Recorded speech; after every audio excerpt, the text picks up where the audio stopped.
년 전이죠. 그때가 아마 2011년 4월 30일 넷째 주일이었는데, 오늘도 역시 4월 넷째 주일인데 우리가 창립 예배를 드리던 날입니다. 10주년 되는 오늘 주일 예배, 저 개인적으로는 만감이 교차가 되지요. 감사하고 죄송하고, 그렇죠? 여러분들이 그동안에 헌신해 주신 것 생각하면 참 감사하죠. 근데 10년의 목회 성적표를 받아보니까 점수가 너무 누추하고 초라해서 하나님 앞에나 여러분 앞에나 죄송하지요. 그래요. 왜 이렇게 빈약한 목회를 하고 있는지 정말 부끄럽기 짝이 없습니다. 그럼에도 불구하고 수고와 헌신을 다해 주신 성도님들에게 정말 고맙다고 말씀드리고요. 목사로 부름받을 때 왜 너 목사 될래? 그러면 초창기 때, 즉 초대교회는 목사 될 때 그 사람의 마음속에 이런 생각을 합니다. 이런 각오를 갖죠. 죽을 각오, 순교할 각오, 아니면 목사 못 되는 거예요. 저희 아버님이 목사님 되실 정, 저희 아버님 1919년생이시니까 100년이 넘으셨죠. 지금 생존해 계신다 그러면 102세, 103세 되시겠죠. 그분이 이제 신학교 가고 뭐 이런 시절에는 죽을 각오까지는 아닌데 이런 각오는 합니다. 굶을 각오. 부름받아 나서님은 어디든지 간다. 아골골짝 빈들에도 간다.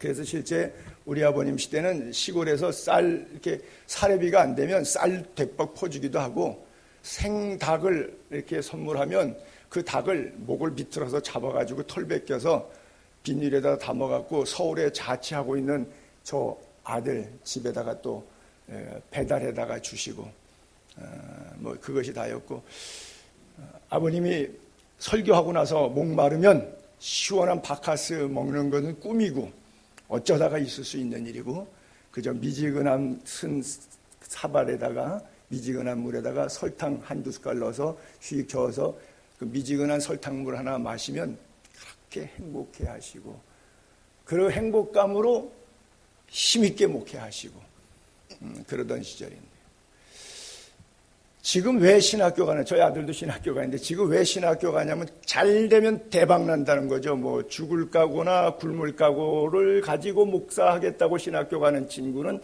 아마도 우리 아들을 포함해서 없을 것 같아요.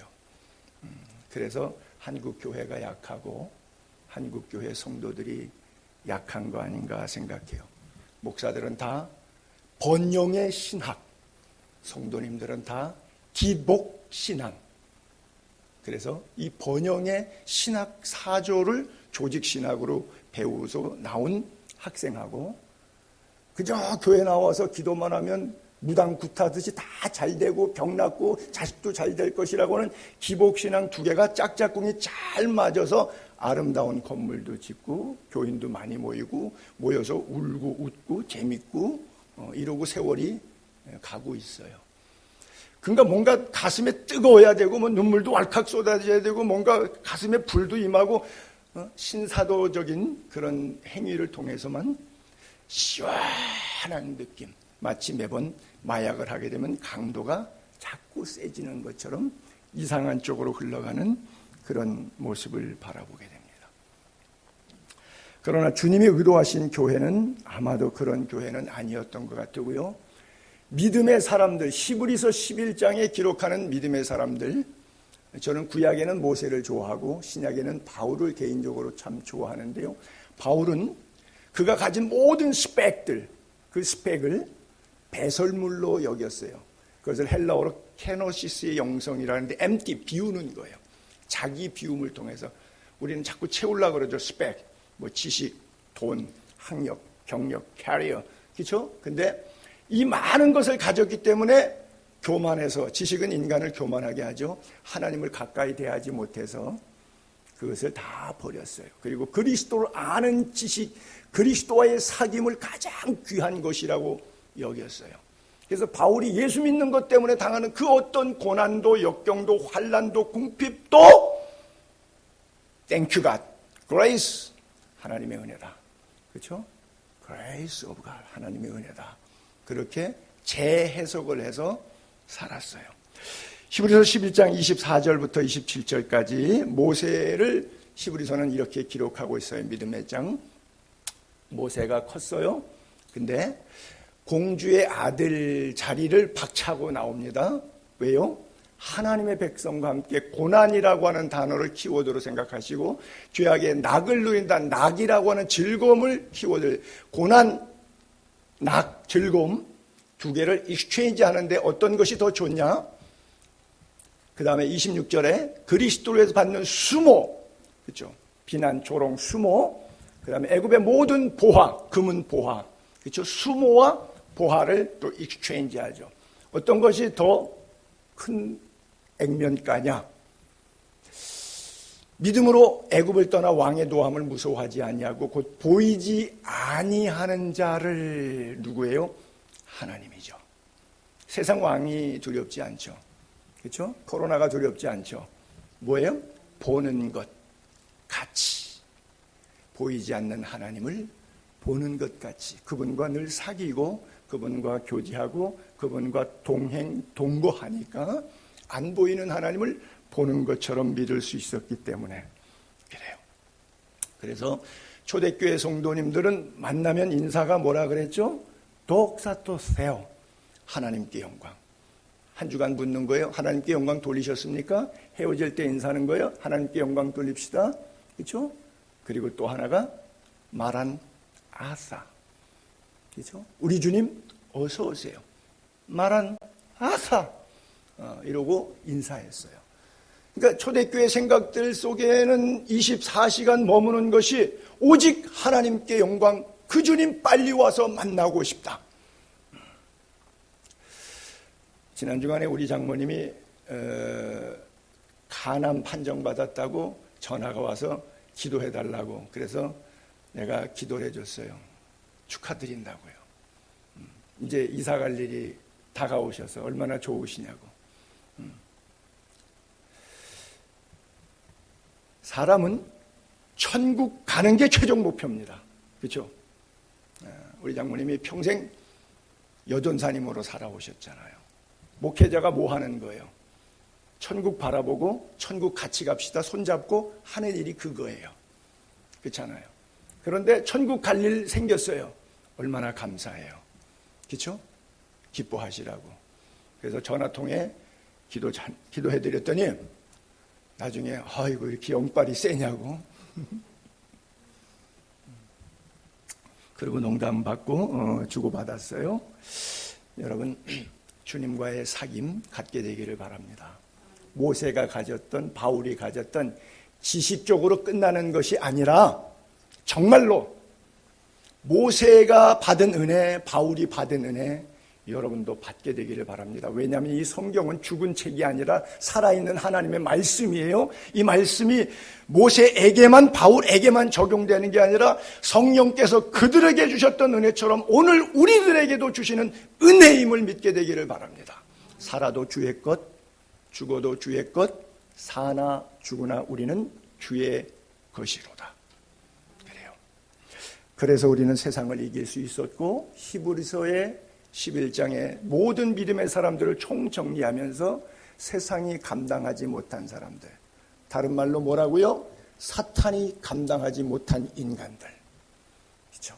사탄이 감당하지 못하는 인간은 없습니다. 다 감당할 수 있어요.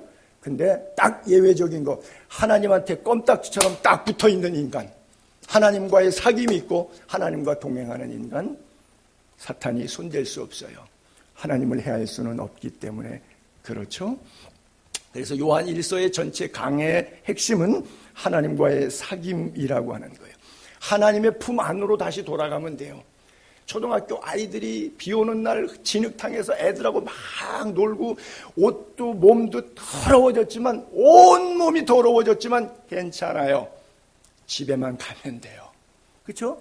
집에 가면 엄마가 목욕시켜주고 새 옷 입히고 따뜻한 밥 차려서 따뜻한 잠자리에 잘 자게 해줘요. 걱정할 거 없어요. 아무리 더러워도. 그렇죠? 엄마 집에 돌아가면 돼요. 탕자가 회복할 수 없는 불가능의 자기의 삶을 전부 탕진했어요. 육체까지 병들만큼 탕진되고 돼지 먹는 주염 열매조차 주는 사람이 없어서 먹을 수 없는 지경에까지 인생의 가장 나락에 떨어졌어요. 더 이상 시궁창이 없는 삶을 살았어요. 돼지 구덩텅이에 살았으니까요. 괜찮아요. 방법이 하나 있어요. 아버지 품에 돌아가면 돼요. 여러분들이 어떤 힘든 인생을 살고 있든지 간에 하나님과의 사귐의 자리로 아버지 집으로 귀향하시기 바랍니다. 현재 여러분들이 질곡의 세월 속에 기도하는 안타까운 소망이 무엇인지는 모르겠지만 그거 이제 nothing, 아무것도 아니에요. 예수 그리스도께 돌아가시기 바랍니다. 십자가 앞에 나아가기를 바랍니다. 여러분, 만나가 유효기간이 24시간이에요. 그렇잖아요. 안식일 만나는 48시간이 유효기간이에요. 다 썩어요. 근데 속죄소 안에 있는 만나는 유효기간이 없어요. 그렇잖아요.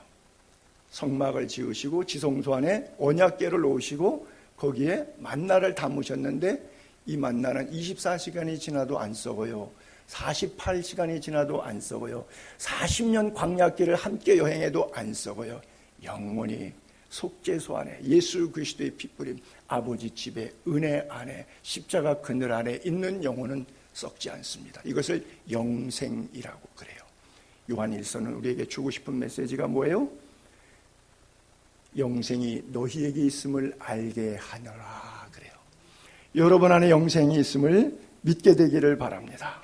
그래요. 찬송가가 9절에도 왜 그런 거 있잖아요. 여러분 좋아하시는 거. 주 안에 있는 나에게 딴 근심 있으랴. 십자가 앞에 나아가. 그렇죠? 십자가 앞에 나아가게 되기를 바랍니다. 그곳에 여러분들의 인생의 짐을 풀어놓으세요.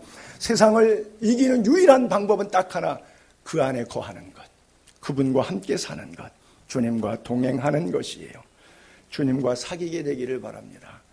찬송가 539장의 4절 가사가 참 좋아요. 너 주님과 사귀어 살면 새 생명이 넘치리라. 주 예수를 찾는 이 앞에 참 밝은 빛 비추어라. 너 예수께 조용히 나가 내 마음 쏟아놓으라. 늘 은밀히 보시는 주님 큰 은혜를 베푸시리리.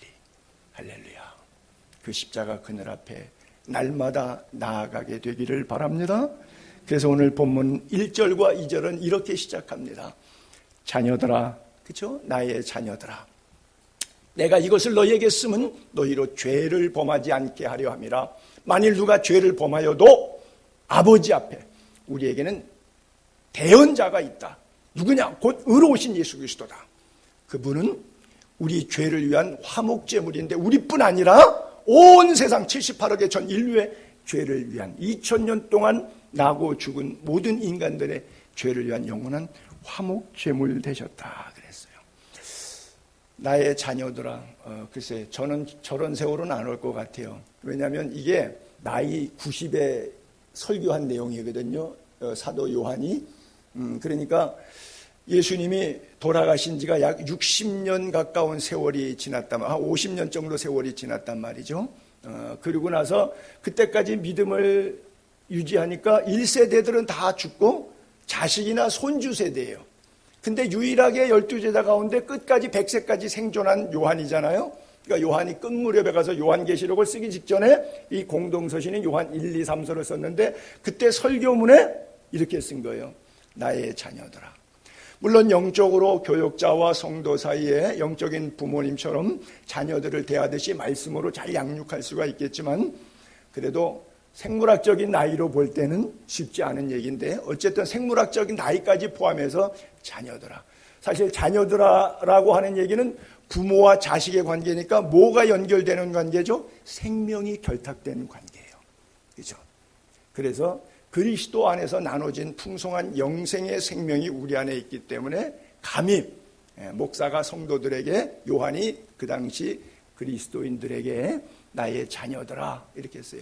그리고 내가 왜 이렇게 나이 90이 넘어서 너희들에게 이렇게 글을 쓰고 있느냐. 이유는 자식들에게 부모가 그럴 수 있잖아요. 야, 바르게 살아야 돼. 착하게 살아야. 죄 짓지 마라. 이 얘기하고 있는 거예요. 내가 이것을 너에게 쓰는 것은 너희로 죄를 범하지 않게 하려 합니다. 그래요. 그리스도 안에서 죄 짓지 않고 사는 삶을 살게 되기를 바랍니다. 주님과 사귐을 떠나면 죄를 짓게 되어 있어요. 주님과 사귀는 동안은 죄와 상관이 없는, 죄를 멀리하는 삶을 살게 되어 있었어요. 영적으로 건강한 사람, 만약 진짜 거듭난 그리스도인이라 그러면 죄가 여러분을 유혹할 때 나사렛 예수 그리스도 이름으로 물리치고 이길 힘이 나로부터 나오지는 않지만 위로부터 나옵니다. 그래서 능히 자신과 죄악과 세상을 이길 수 있습니다. 늘 이기게 되기를 바랍니다. 베드로가 겟세마네 동산에서 쳤던 것처럼 마음은 원이로되 육신이 약하여 그놈의 육신은 날마다 약해. 언제 강할까요? 그렇죠? 여러분, 죄를 범하지 말라는데 죄가 뭐죠? 문자 그대로 보게 되면 죄는 아말티아라 그러죠. 그렇죠. 헬라어에서 죄는 아말티아. 아말티아는 뭐예요? 빗나간 화살이란 뜻이죠. 그렇죠. 하나님이 너 이렇게 살아라 했는데 그렇게 살지 않고 옆으로 쫙 빗나간 거란 말이에요. 하나님의 말씀대로 성경대로 살지 않고 내 생각대로 내 감정대로 내가 살아온 문화 내 느낀 경험대로 일생을 살아가는 것을 바로 죄라 그래요. 그래서 하나님 없는 삶, without God, 하나님 없는 모든 총체적인 삶을 바로 죄인의 삶이라고 그래요. 여러분, 소망이 하나님께 있게 되기를 바랍니다.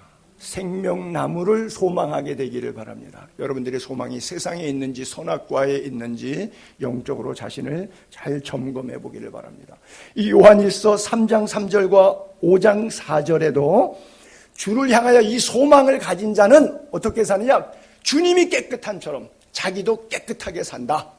그렇게 써 있고요. 무릇 하나님께로부터 난 자, 거듭난 자, 중생한 자, 예수 믿고 구원받은 사람은 어떤 삶을 살게 되느냐?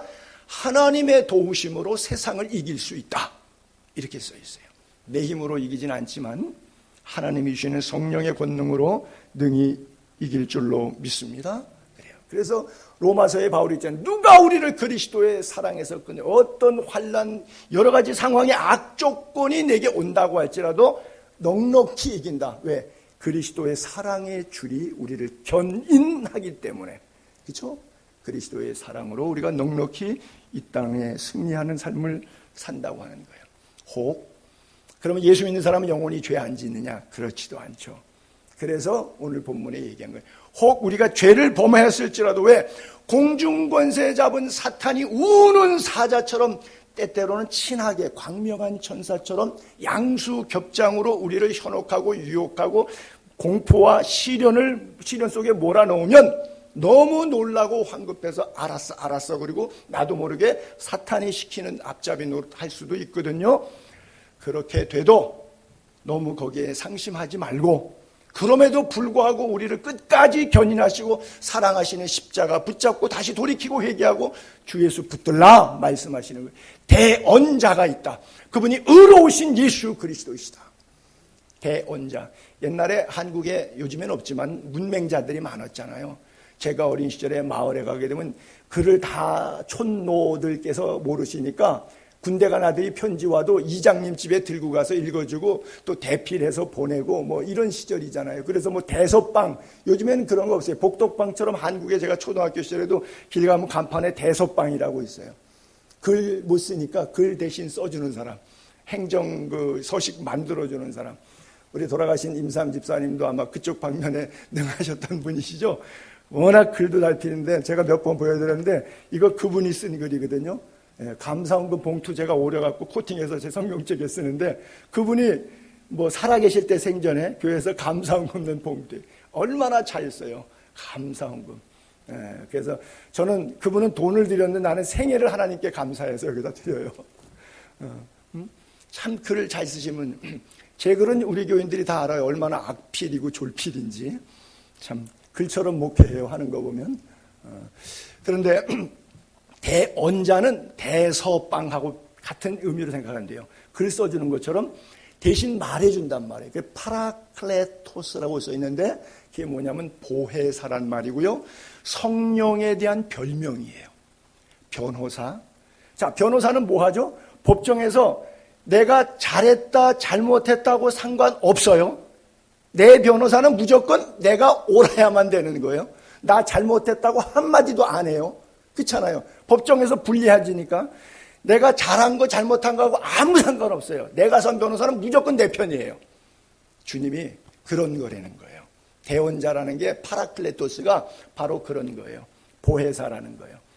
사탄이 아무리 참수하고 너가 간음하고 도둑질하고 살인했는데 이래도 천국 갈 수 있어? 하나님 이놈은 천국 갈 놈이 아닙니다. 아무리 법적으로 사실에 근거해서 내 과거를 들춰내고 이야기해도 예수님이 대언자가 되셔서 너 그 사람의 이죄 저죄 모든 죄는 내가 십자가 피로 씻었습니다. 내가 그를 대신해서 피값 흘려서 피값으로 샀습니다. 그는 무죄입니다 라고 선포해 주는 변호사예요.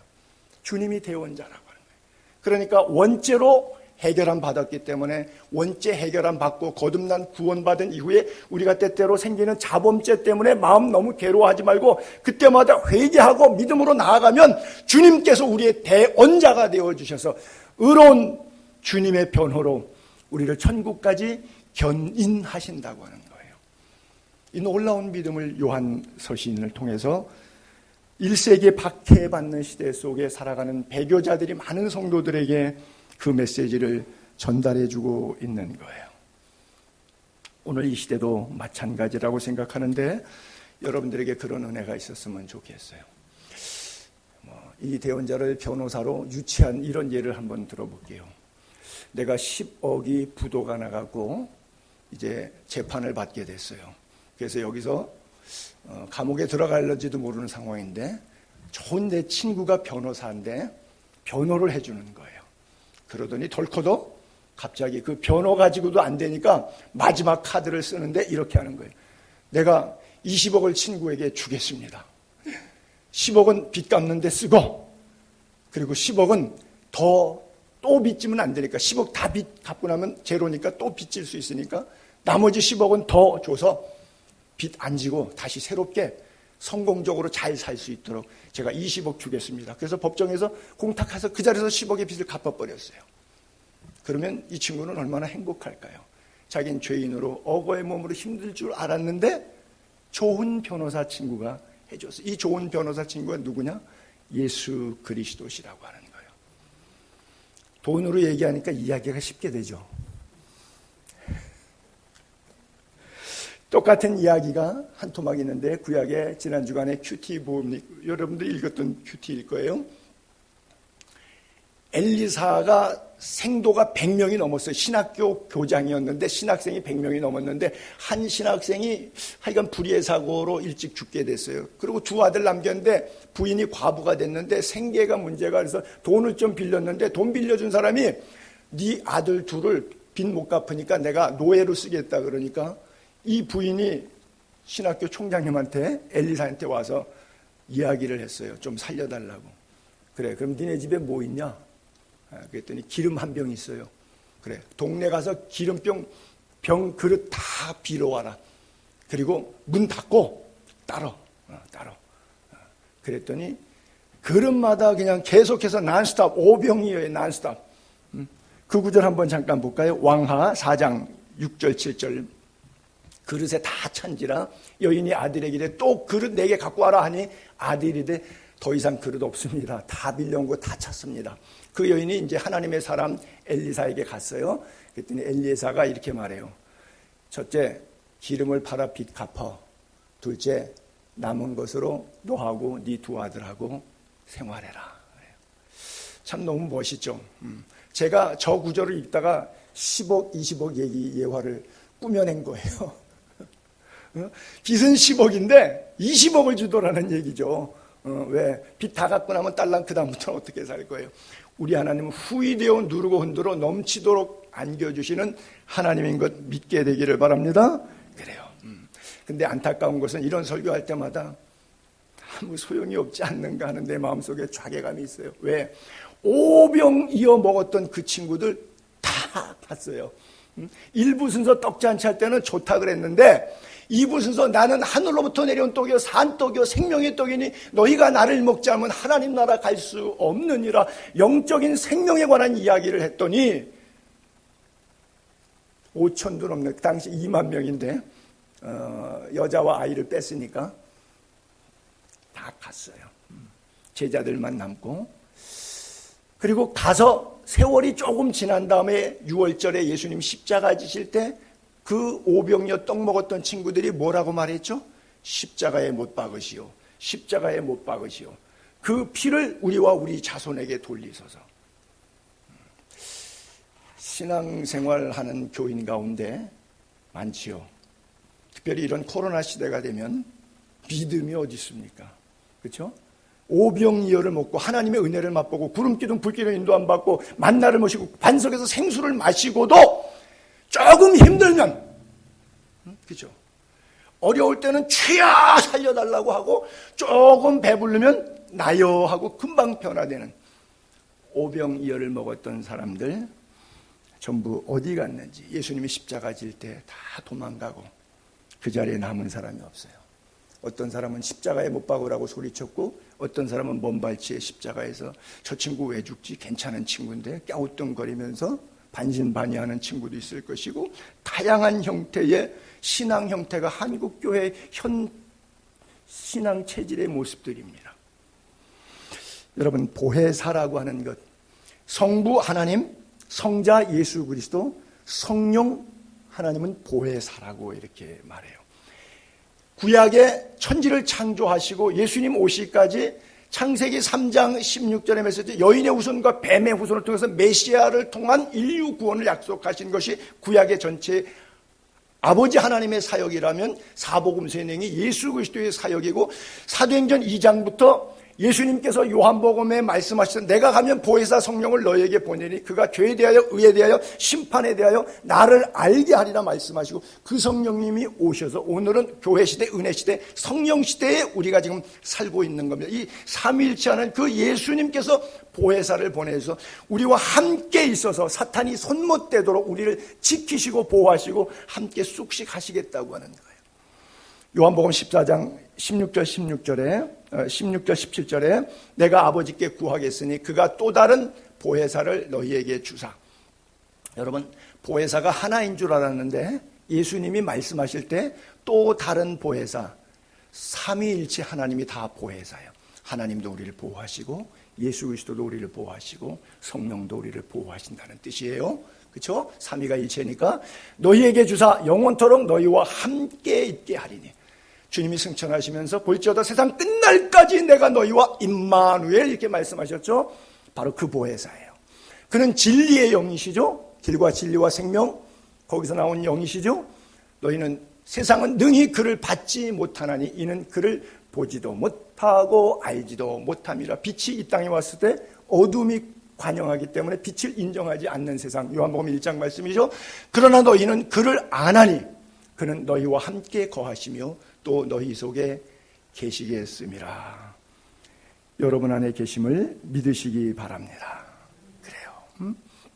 그래서 여러분들이 대언자 때문에 자범죄로 인해서 괴로워할 때 괴로워하지 마시고 그 시간에 괴로움을 바꿔서 홀이라도 남김없는 하나님 앞에 무릎 꿇고 회개해서 한 고드란트도 갚고 회개에 합당한 열매의 삶으로 터닝 포인트가 될 수 있기를 바랍니다.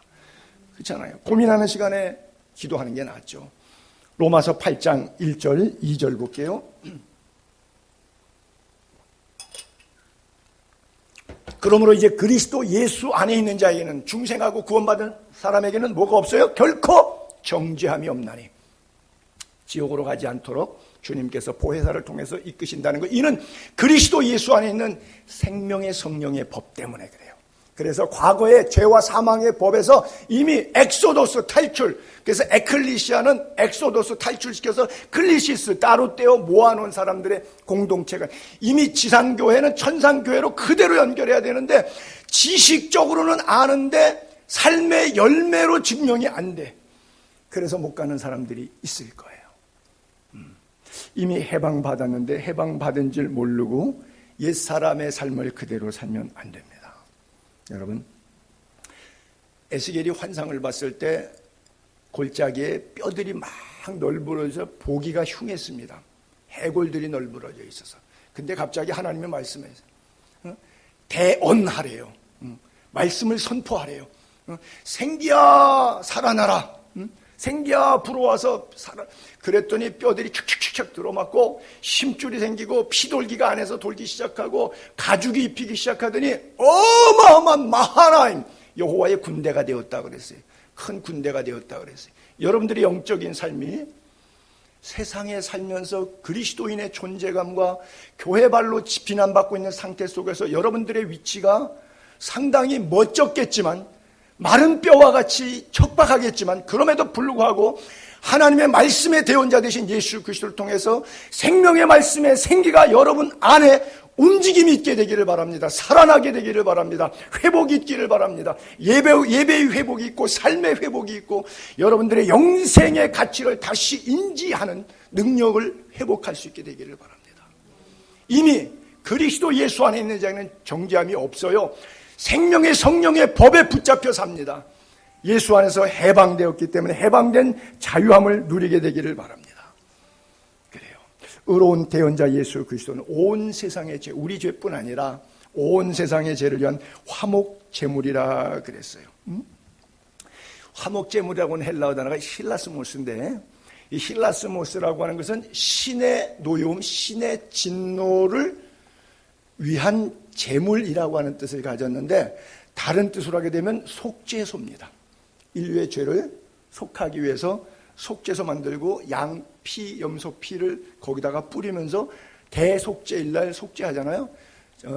한국식 날짜로 말하면 7월 15일 날이 대속죄일에서 온 이스라엘 백성을 위해서 속죄했던 1년에 1차 대제사장이 피 뿌렸던 장소가 바로 이 속죄소예요.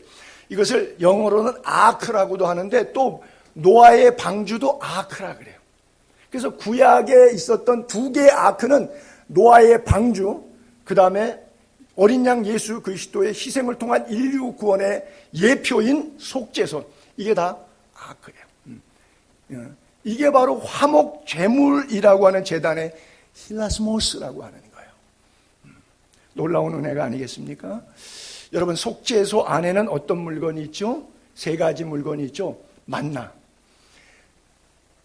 하나님께서 구름기둥 불기둥 날마다 만나를 주셨는데 이스라엘 백성들이 만나를 이 하찮은 식물이라 그래서 불뱀에 물리게 되죠. 놀라운 은혜, 날마다 일용할 양식 하나님의 은혜로 먹고 사는 거예요. 왜 만나를 주셨는지 아시죠? 분명히 기억하세요. 하나님이 만나를 주신 이유를 신명기 8장에 이렇게 말씀하셨어요. 만나를 너희에게 주신 이유는 너희를 낮추사 너희를 시험하사 하나님의 말씀을 지키는지 안 지키는지 알려 하심이라. 사람이 떡으로 살지 않고 하나님의 입에서 나오는 말씀으로 산다. 요게 키워드예요. 만나를 주신 이유가. 근데 사람이 떡으로 살았지 만나로 살았지 하나님의 말씀 양식 따라 말씀과 율례와 규례와 법도대로 살지 않았단 말이죠. 그래서 그 위에 피 뿌릴 필요가 있어서 속죄소에다가 만나를 집어넣으신 거예요. 아론의 쌍난지팡이도 모세에 대한 패역 때문에 12지파 가운데 하나님이 택한 아론의 쌍난지팡이 사건을 통해서 우리가 얼마나 40년 동안 하나님이 세운 리더십과 권위를 허무는 일을 했는가 하는 것을 직시하기 위해서 그 허물을 용서하고 덮어주기 위해서 아론의 쌍난지팡이를 더 이상 반악하지 않고 타락하지 않고 죽지 말라고 표징대라고 쌍난지팡이로 그 위에 피를 뿌렸던 거 아닙니까? 그리고 십계명 돌비 2개가 들어가 있죠. 돌비 2개 가지고 내려오던 날 어떤 사건이 있었죠? 기억나시죠? 출애굽기 32장에 보면 금송아지를 만들어 놓고 노인네가 80세인데 1년 3개월 차에 시내산에 올라가서 십계명 받아갖고 내려오니까 출애굽한 날짜로 따졌을 때 81세 3개월 된 노인네가 올라갔는데 안 내려오니까 죽었나 보다. 그래서 아론을 자극해서 금송아지 만들어 놓고 십계명만 받아갖고 내려왔더니 그 모양이야. 그래서 불행하게도 지구상에 십계명 오리지널 없음. 안에 있는 것은 가리지널. 그렇죠? 오리지널이에요? 가리지널이에요? 왜 오리지널이 없지라고 하는 그 질문 자체가 우리가 하나님을 어떻게 예배하는가, 금송아지를 애굽에서 인도한 우리 하나님이라고 하고 참 하나님은 섬기지 않는 거죠. 즉 보이는 가치, 물질, 상황, 환경이 이끌림을 받는 우리의 하나님 만몬이 되는 것이고, 안 보이는 하나님을 보지 못하는 어리석은 눈, 때를 참아 기다리지 못한, 때가 참에 하나님의 예정 경륜 섭년이 이루어지는데 그 때를 인내하지 못하는, 그래서 야고보서 1장 12절에 있잖아요. 시험을 참는 자가 복이 있다. 그들에게 생명의 면류관을 주겠다 약속하시는데, 그 in his time 기다리지 못하는 조급함. 그래요. 다윗이 범죄해서 교만해가지고 인구 조사하는 바람에 7만 명이나 전염병으로 죽게 되었을 때 하나님께서 선지자를 통해서 제사 드리게 했고요. 그래서 아라우나의 타작마당에 제사 드리니까 아라우나가 이렇게 왕이 올라오니까, 왕이 우리 집에 오니까 너무 황송하잖아요. 내가 니네 집에서 제사를 드려야 돼. 아이고 우리 집 땅 쓰세요. 우리 소 쓰세요. 소 달구 장작으로 땔감으로 쓰세요. 다 줬더니 내가 값 없이는 제사 드리지 않겠다. 여러분 너무 공짜 좋아하지 마세요. 목사인 저를 포함해서 희생의 값을 그대로 지불하셔야 돼요. 예수님께서 우리 때문에 당하신 피값의 희생의 크기가 얼마나 큰지 안다면 예수를, 조금 제가 저급한 단어를 쓸게요. 그따위로 믿어서는 안 됩니다. 그따위로 믿어서는 안 됩니다. 예수 피값 은혜 중생의 경험이 어디로 어떻게 치루어져서 나에게 온 것인지 만약에 안다면, 모르시면 아무렇게나 사셔도 돼요. 만약에 안다면 세상을 그렇게 살 수는 없습니다. 세례 요한이 예수님 지나갈 때 보라 세상 죄를 지고 가는 하나님의 어린 양이로다 그래요. 죄의 싹은 사망이에요.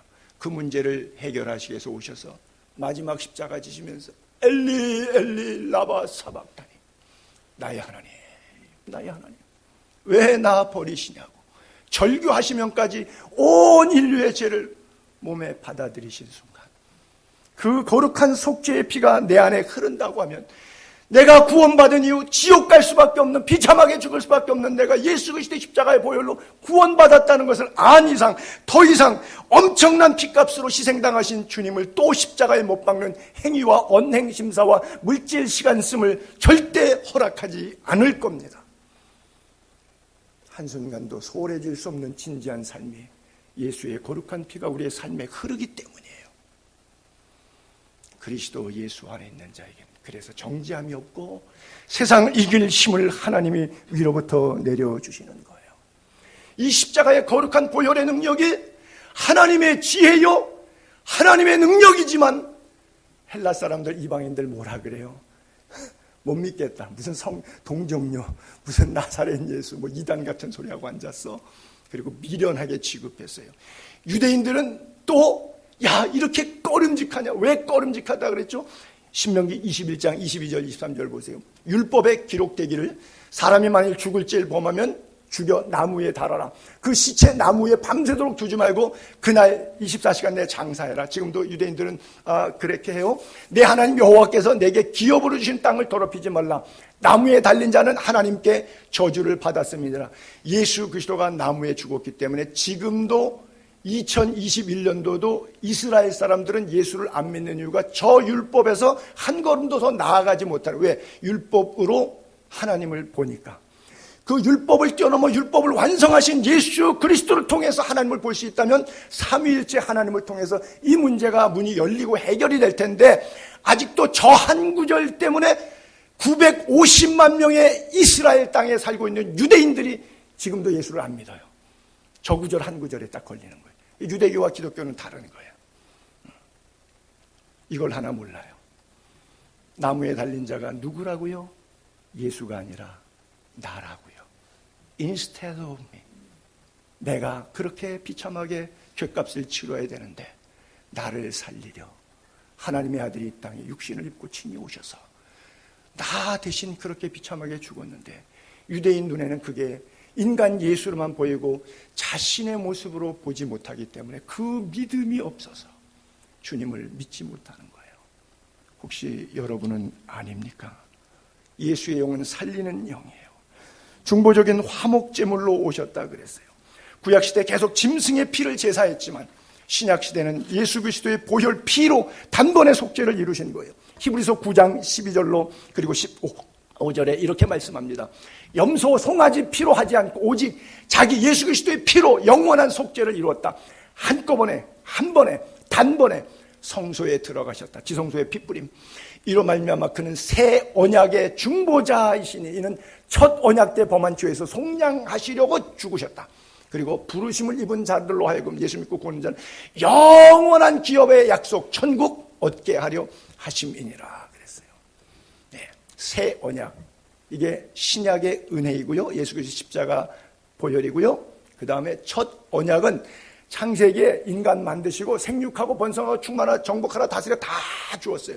영원 무궁히 죽지 않도록 배고프지 않도록 살게 했어요. 그 약속을 인간이 스스로 먹지 말라는 선악과를 먹으면서 깼거든요.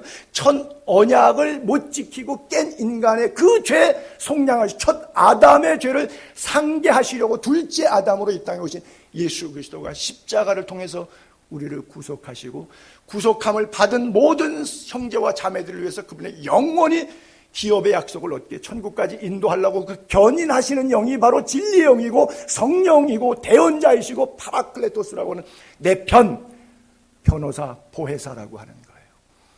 요한은 지금 우리를 그 얘기를 우리에게 해주고 있는 거예요. 어떤 종교도 온 인류의 죄를 위해서 속죄했다고 하는 그런 교주는 없습니다. 오직 예수만 길이요 진리요 생명입니다. 본문 후반절에 그래서 3절, 4절, 5절, 6절에는 이렇게 부탁하는 겁니다. 얘들아, 자녀들아, 우리가 하나님 말씀대로 살면 그 계명 지키면 그것이 그분을 아는 거야. 근데 그분을 안다. 하나님 알아. 교회 다녀. 성경 퀴즈 1등해. 성경 암송대요. 잘잘 다 외워. 근데 계명을 지키는 삶의 열매가 없어. 이건 거짓말이야. 진리가 그 속에 있지 않아. 진리는 예수인데 예수가 그 속에 없어. 왜? 인생이 내 인생이 내가 주인이야. 그 인생의 주인이 주님이 아니야. 주인이 리더십이 달라. 누구든지 그의 말씀을 지키는 자는 성경대로 사는 자는 하나님의 사랑이 참으로 그 속에서 온전한 인간으로 만드는 모든 성경은 사람을 온전케 해줘. 교훈과 책망과 바르게 함과 의로 교육하기 위해 우리로 하여금 선한 일을 행한 능력을 줘서 온전하게 하긴 하나님의 뜻인데 그렇게 하지 않는다는 거죠. 그래서 6절에 그의 안에 산다고 하는 자는 당연히 예수님 행동처럼 내 행동도 똑같다 이렇게 써 있는 거예요.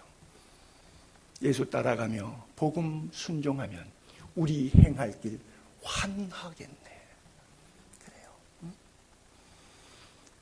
요한이 그토록 사랑하는 성도들에게 1세기의 환난 핍박 역경 때문에 배교하는 상황이 많이 벌어지고 있대. 그를 지식적으로 안다고. 여러분, 사람은 지식이 자기를 교만하기만 만들어요. 뭐 박사학위 가졌다 뭐 했다 그러면 사람을 교만하게 만나요. 인생의 행복은 말씀을 따라 사는 것이고 인생의 불행은 말씀을 떠나 사는 겁니다. 그래요. 구원은 행위로 얻지 않지만 십자가의 보혈로 하나님의 은혜로 거저 주어지는 것이지만 구원받은 자의 행위는 너무나 분명한 열매로 나타나게 되어 있어요. 우리가 성도의 견인, 마지막 끝까지 견인하신다고 하는 하나님의 이 견인이라고 하는 것이 굳을 견자, 인내할 인자, 굳게 인내, 끝까지 인내, 완전히 바닥까지 참는다는 그런 얘기거든요. 그래서 우리를 끝까지 하나님께서 데리고 가신다고 하는 성도의 견인을 얘기하는데 이거 잘못 오해하면 천국은 따놓은 당장이니까 이제부터 마음대로 살아야 된다. 1세기부터 오늘 이르기까지 구원파 유병원에 이르기까지 일맥상통하는 그노시즘의 영지주의 이단의 핵심이 바로 그거예요. 인간이 영혼과 육체로 되어 있는데 구원받는 것은 육체가 아니라 썩어질 것이고 영혼이 구원받는 거니까 구원받은 이후에 이미 천국은 따랐으니까 내 육체가 살인하고 간음하고 별짓을 다 해도 이미 나는 따놓은 당상에 의해서 내 영혼은 천국 가게 돼 있다. 이런 이분적인 사고방식이 이단 안에 들어왔으니까 예수 믿고 교회 다니기가 너무 편한 거예요. 내가 힘들어, 자범죄 때문에 힘들어하는 그 마음의 죄 문제를 해결해 줬잖아요. 그러나 성경은 그 이단 때문에 너무 힘들어서 야고보 사도도 그렇고 요한 사도도 그렇고 베드로 사도도 그렇고 행함이 없는 믿음은 죽음이다. 그 믿음이 너를 능히 구원하겠느냐라고 지적하고 있는 거예요. 구원은 행위로 얻지 않습니다. 하나님의 은혜로 그냥 공짜예요. 그러나 정말 구원받은 사람이라면 구원받은 냄새가 나고 구원받은 자의 삶의 열매와 결실이 있는, 돈 쓰는 게 달라지고 언어가 달라지고 삶이 달라지고 취미권이 달라지고 삶의 모든 교제의 영역권이 달라질 수밖에 없어요. 왜? 죄를 가까이 하기 싫어하는 마음이 내 안에 자성으로 성령께서 끌어당기기 때문에 그래요. 하나님의 의가 여러분들을 끝까지 견인할 수 있기를 축복합니다. 한번 죄 용서 받았으니까 이제 됐다. 편안히 죄를 또 져도 주님이 또 용서하실 것이다. 이런 생각하지 않게 되기를 바랍니다. 바울도 그랬잖아요. 죄가 더한 곳에 은혜가 넘치잖아요. 그렇다고 은혜를 넘치게 하기 위해서 너희 죄를 일부러 더 짓겠느냐? 그건 아니라는 거죠. 여러분, 길 지나다 보면 아파트 같은 거 요즘에 건설들 많이 하는데 층층마다 보게 되면 이렇게 비닐, 뭐랄까, 네트, 그물망을 이렇게 쳐놔요. 안전망이죠. 안전망이 있어요. 그 안전망 왜 치죠?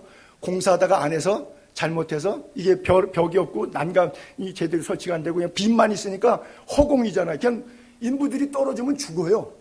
그러니까 층층마다 안전망을 다 해놨어요. 아마 그건 다 보셨을 거예요. 제가 쉽게 좀 설명하기 위해서 안전망이라면.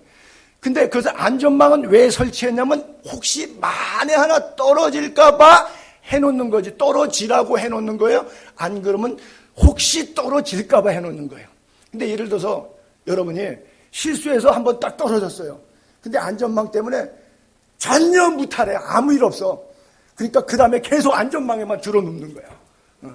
계속 거기 살고 싶어. 안전망 좋다. 죄가 좋다는 거죠. 그 죄 빠지지 말라고 성령께서 보혜사께서 대언자께서 쳐놨는데 또 그럼에도 불구하고 용서하신다 그러니까 그럼에도 불구하고 용서한데 자꾸 안전망 속에 들어가 살라 그러는. 되겠어요? 좀 예화가 적절하지 못하니까 좀 이상하기는 한데 어색하기는 한데 안전망 속에 살지 말고 안전한 곳에 사세요. 그냥. 성령님께서 탄식하지 않도록. 그렇죠? 요한일서 5장 1, 2, 3절에 보게 되면 예수께서 그리스도이심을 믿는 자는 어떤 사람이냐? 하나님께로부터 난 자다. 또한 낳으신 이를, 예수 그리스도를 보내신 이를 사랑한 자, 하나님을 사랑하는 자마다 그에게서 난 자, 예수 그리스도를 사랑하느니라. 우리가 하나님을 사랑하고 그의 계명을 지킬 때 이로써 우리가 하나님의 자녀를 사랑하는 줄을 아느니라.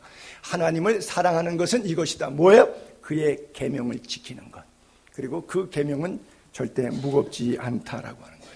하나님 사랑한다면 말씀대로 사는 것이 힘들지 않아요. 근데 교회 오면 뭐 11조 하라, 주일 성수하라, 뭐 해라 너무 하라는 게 많아서 불편하다. 왜 그럴까요? 하나님 사랑과 견주어서 아직 은혜가 그 안에 넘치지 않기 때문에 이런 것들이 계율로 느껴지는 거예요. 아버지 엄마가 이것도 하지 마라 저것도 하지 마라 너 위험하다 큰일 난다 자꾸 잔소리하면 너무 귀찮고 싫은 거예요. 불편한 거예요. 그런데 엄마 아버지는 그거 하면 애가 망할 수 있기 때문에 다칠 수 있기 때문에 병들 수 있기 때문에 인생이 어려워지니까 하지 말라고 하는데 안 가본 길이니까 가보고 싶은 것이고 좋은 것보다는 나쁜 것이 더 메리트가 있단 말이에요. 재미가 있단 말이에요. 매력이 있단 말이에요. 어떤 해보고 싶은 가치를 느낀단 말이죠.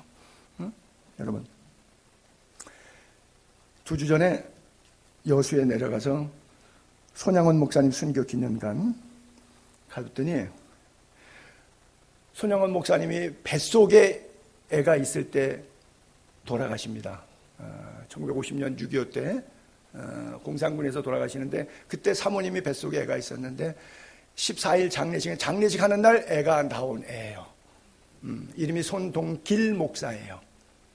저희 아버님 마침 손동일 목사라서 이름이 비슷해서 외우기가 아주 쉬워서 손동길 목사.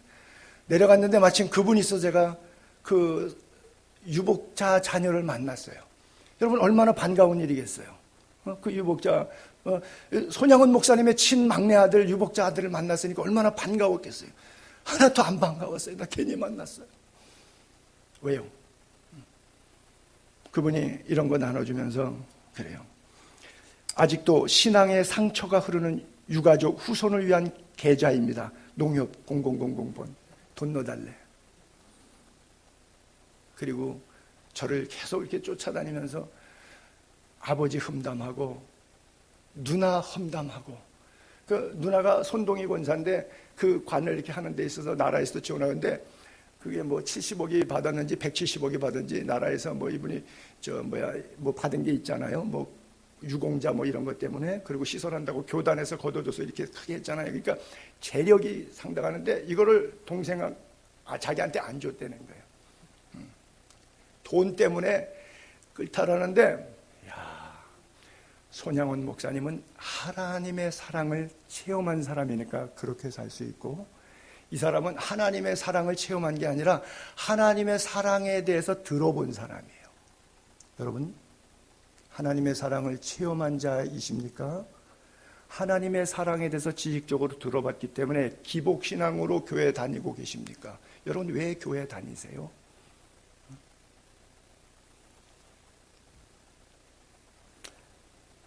여러분들 가슴 속에 하나님의 나라가 충만하기를 바랍니다. 말씀을 정리해가면서 신앙생활 차원에는 두 가지가 있는데요. 인간은 육체와 영혼으로 되어 있잖아요. 이 영혼은 하나님을 아는 지식이 가장 필요한 거예요. 그리고 두 번째, 육체는 하나님을 아는 지식을 몸으로 그렇게 살아가는 순종의 삶이 필요한 거예요. 그것이 바로 거듭난 사람, 은혜를 아는 자의 삶인데, 우리가 연약한 부분이 바로 그런 거예요. 알기는 많이 아는데 세상 속에 그리스도인의 향기와 열매로 드러내놓는 것이 없다는 거예요. 베드로가 그렇잖아요. 내가 누구지? 예수님 물으니까 대답이 끝내줍니다. 주는 그리스도시요 살아계신 하나님의 아들입니다. 지금까지 오늘까지 지구 역사의 기독론을 제일 정확하게 조직신학, 아주 시스테믹 테올로지로 딱 집어준 거, 오고 가는 모든 시대 가운데 신학으로 정리돼 없습니다. 그게 최고입니다. 기독론의 정립이 그거 끝이에요. 지구상에 유일하게 그런 메시지를, 최고의 메시지를 터뜨렸는데, 그가 어떻게 살죠?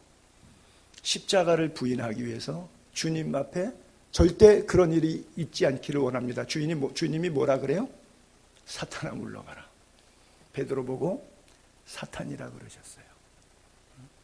그 아름다운 고백이 무슨 소용이 있어요? 사탄인데.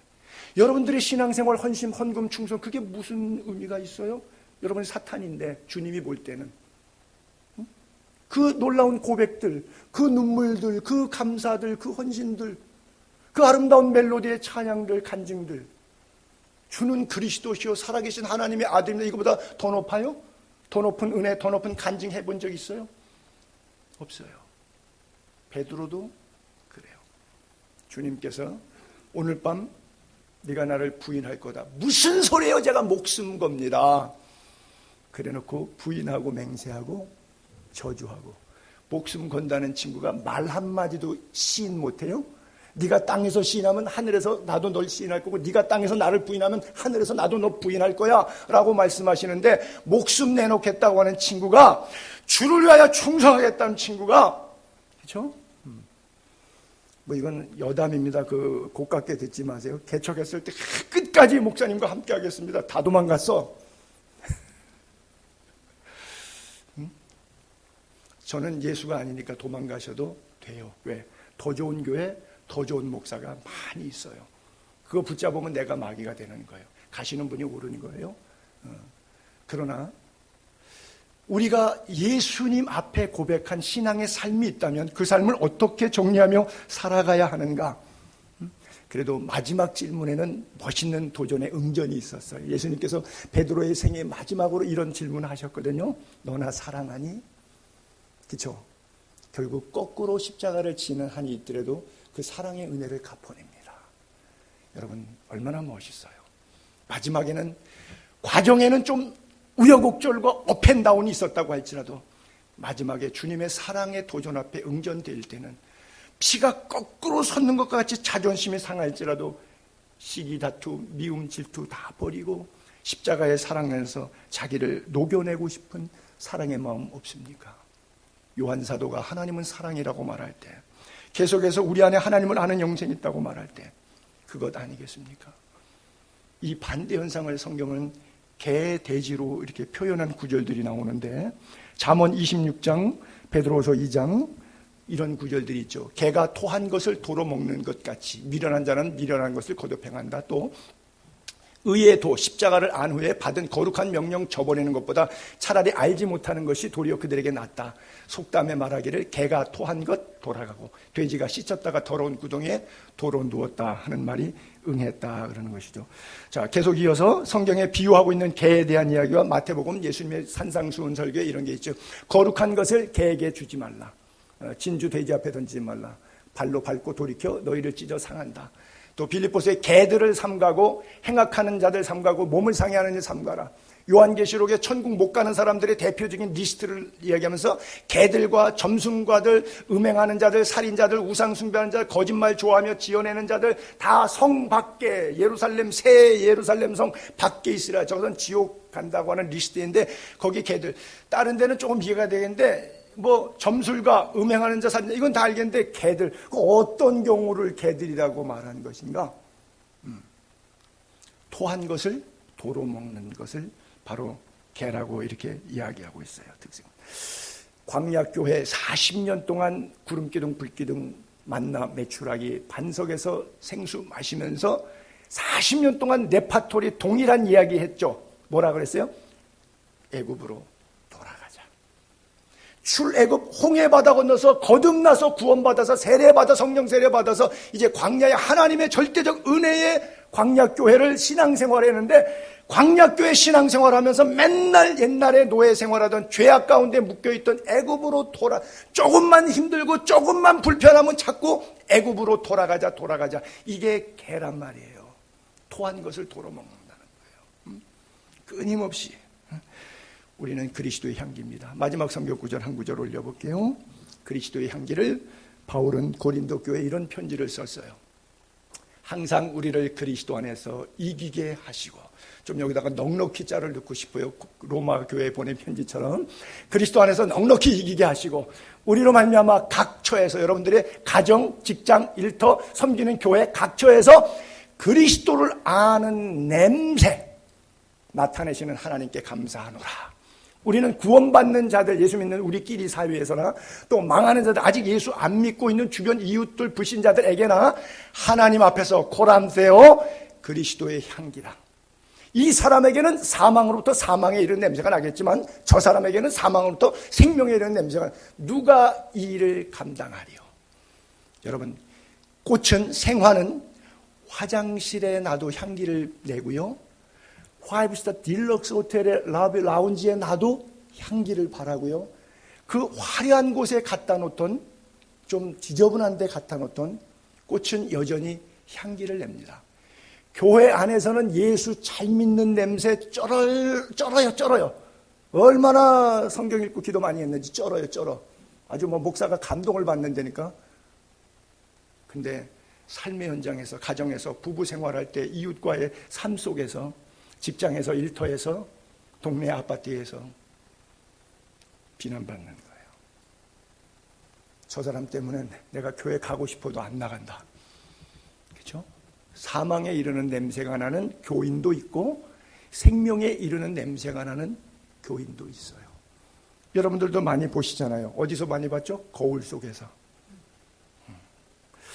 우리 예수님은 샤론의 꽃 예수라 그랬죠. 향기는 두 가지가 있어요. 좋은 향기가 있고 나쁜 향기가 있죠. 샤론의 꽃 예수, 참 좋은 향기예요. 나쁜 향기.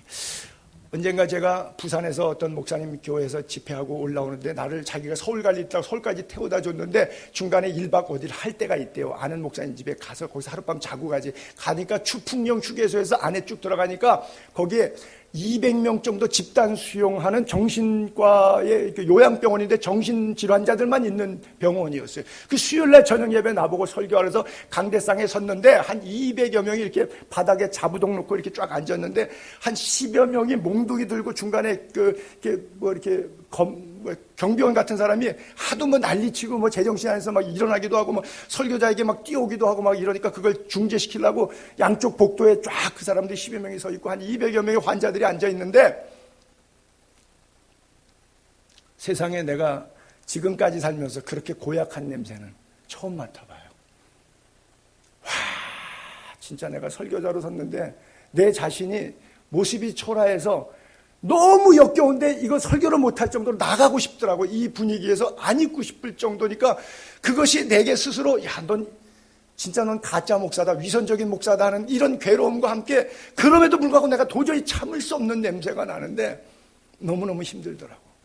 저는 살면서 그런 냄새, 세상에 뭐 시궁창이라 그럴까 화장, 그런 냄새가 도대체 한 200명 몸속에서 숨 쉴 때마다 풍겨오는데 또 강대상은 약간 회중석보다 높잖아요. 모든 냄새가 나한테 다 오잖아요. 여러분 집시촌에 있으면 들녘에서는 맞바람 치니까 냄새 안 나지만 차 타고 같이 이동하거나 우리 집에 와 있을 때는요 환기 상당 시간 동안 이렇게 문 열어서 식혀야 돼. 안 그러면 인분 냄새가 엄청나게 나거든요. 근데 집시들은 몸에서 나는 냄새예요. 잘 안 식히니까. 상하수도 시설이 없으니까. 근데 이 사람은 영혼 속에서 나오는 냄새예요. 제가 그때 깨달은 거예요. 야, 몸 안 찢어서 땀 냄새 쩌는 거는 영혼이 막지 못해서 나오는, 영혼에서 그 쓴물이 올라오는 그 냄새하고 비교가 안 된다. 여러분의 냄새, 여러분들의 영혼에 주님이 찾아오셔서 노크해서 열었을 때 여러분 안에서 나는 냄새는 어떤 냄새일까요? 그리스도의 향기가 될 수 있기를 주님의 이름으로 축복합니다. 기도하겠습니다.